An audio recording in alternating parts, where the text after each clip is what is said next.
अस्सलाम वालेकुम फ्रेंड्स, उम्मीद करती हूँ आप लोग बिल्कुल ठीक ठाक होंगे, अल्लाह की हिफ्ज़ व अमान में होंगे। तो जनाब, आपने इससे पहले दोनों सेशन सुन लिए हैं। ये हमारा तीसरा और आखिरी सेशन है डिप्रेशन के इलाज को लेकर। पहले हमने डिप्रेशन पर बात की थी कि डिप्रेशन होता क्या है। नंबर 2 हमने जाना था कि डिप्रेशन की वजूहात क्या होती हैं, और आज हम इस पे इलाज पर बात करने वाले हैं। तो आज हम डिप्रेशन के इलाज पर बात ऐसे करेंगे कि इसका इलाज बहुत ईजी है। कुछ चेंजेस लेकर आनी है आपको अपनी लाइफ में, और कुछ रूहानी अमल है जिससे आप अपने आप को और अपने आसपास के लोगों को महफूज कर सकते हैं, बचा सकते हैं।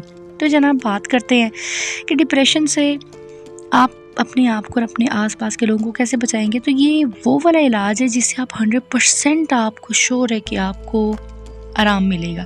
इससे पहले आपको कुछ अपनी ज़िंदगी में तब्दीलियाँ लानी है। अगर आप सच में ख़ुद को चेंज करना चाहते हैं, महफूज करना चाहते हैं, तो जो मैं आपको बताऊँगी आपको वैसा करना होगा। सबसे पहले तो आपको अपना ख्याल रखना होगा जनाब। जी हाँ, आपको अपना ख्याल रखना होगा, अपने लिबास का, अपने आप का, अपने खाने का, पीने का। आप क्या खा रहे हैं, कब खा रहे हैं, क्यों खा रहे हैं, अब पीने में क्या ले रहे हैं, क्यों ले रहे हैं, इसका क्या फ़ायदा है।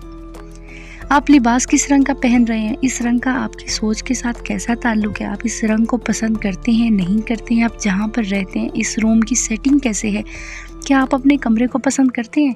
अगर ये सब कुछ आप कहते हैं कि बिल्कुल वैसे ही है जैसा कि आप चाहते हैं, आपका लिबास, आपका खाना, आपके रूम की सेटिंग, आपके घर में जहाँ आपका ज़्यादा उठना बैठना है वहाँ की सेटिंग, अगर तो सब कुछ आपके मुताबिक है तो ज़बरदस्त, वेल एंड गुड।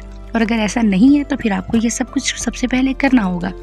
अपनी पसंद का लिबास, पसंद का खाना, पसंद की सेटिंग जैसे आपको पसंद है, जो चीज़ आप जहाँ देखना चाहते हैं वो सब आपको पहले करना होगा। सेटिंग चेंज करें, इससे जनाब ज़िंदगी में बड़ी चेंजेस आती है।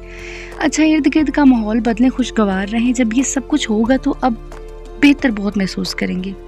अब आते हैं हम अपने अमल की तरफ, जो मैंने आपको स्टार्टिंग में बताया था कि ऐसा अमल है 100% श्योर है कि उससे आपको और आपके आसपास के लोगों को बहुत फ़ायदा होगा।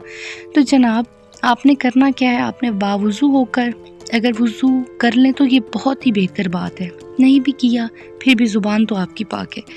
आपने पढ़ना क्या है, खुली तादाद है, जितनी चाहे पढ़ सकते हैं, यानी कि जितना आप पढ़ेंगे उतना आपको फ़ायदा है। इसमें कोई कैद नहीं है। उठते बैठते जब चाहें, जैसे भी हैं, लेटे हैं, बैठे हैं, पढ़ सकते हैं आप इसको। खाना पका रहे हैं, काम पे जा रहे हैं, हर कोई इसको पढ़ सकता है। जितना ज़्यादा पढ़ेंगे उतना ज़्यादा फ़ायदा होगा। जैसे पंजाबी की वो एक मिसाल है ना कि जितना गुड़ डालेंगे ना उतना मीठा होगा। तो जनाब, आते हैं हम हमारे अमल की तरफ। तो वो हमारा अमल है जो हदीस मुबारका से साबित है कि आप सल्लल्लाहु अलैहि वसल्लम की हदीस मुबारका में कि जो कोई इसका वेद करे, ला हौला वला कुव्वता इल्ला बिल्लाहिल अलीय्यिल अज़ीम, एक मरतबा पढ़ने से 90 बीमारियां दूर हो जाती हैं। एक मरतबा। और उन 90 बीमारियों में सबसे छोटी बीमारी डिप्रेशन है। तो डिप्रेशन से बचने के लिए इस विर्द को अपने अमल में लेकर आएँ।